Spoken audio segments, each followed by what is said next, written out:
Hai dúas figuras presentes na historia do Seminario de Estudos Galegos con unha gran influencia na arquitectura galega posterior. Dun lado, Xaquín Lorenzo, membro da sección de Folclore e Etnografía, dirixida por Vicente Risco, foi un dos grandes etnógrafos galegos do século XX e un gran coñecedor da arquitectura galega popular. Do outro lado, Manuel Gómez Román, arquitecto, dirixiu a sección de Ciencias Aplicadas e é un dos grandes expoñentes da chamada arquitectura regionalista galega, unha arquitectura caracterizada por buscar as esencias artísticas e estéticas que definen a Galiza. Moi interesado na cultura etnográfica desde moi novo, aos 16 anos dedica un verán a construir un carro e a recoller os nomes que na súa contorna recibían os diferentes elementos que a compuñan.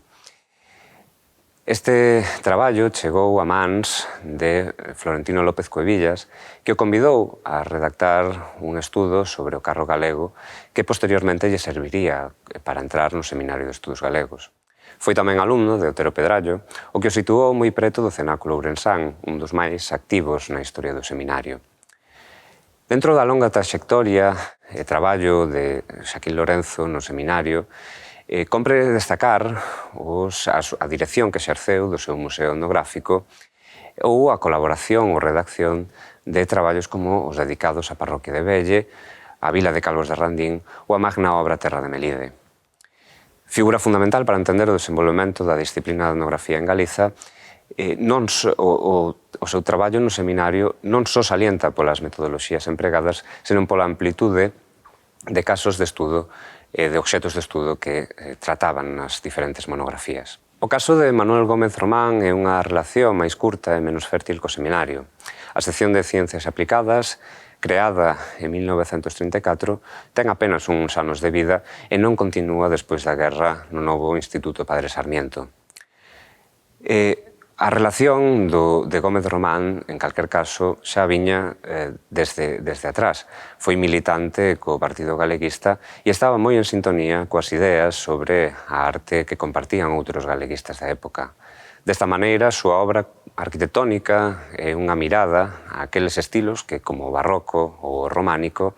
eran os testemunhos das épocas de maior apoxeo da arte galega. Xaquín Lorenzo e Manuel Gómez Román serían figuras moi inspiradoras para unha xeración de arquitectos que, en 1973, funda o Colexio de Arquitectos de Galiza, o que se unirá ese mesmo ano á Escola de Arquitectura da Coruña, unha bella arela de Gómez Román na súa reivindicación de institucións profesionais que garantisen o estudo do noso patrimonio e da nosa paisaxe.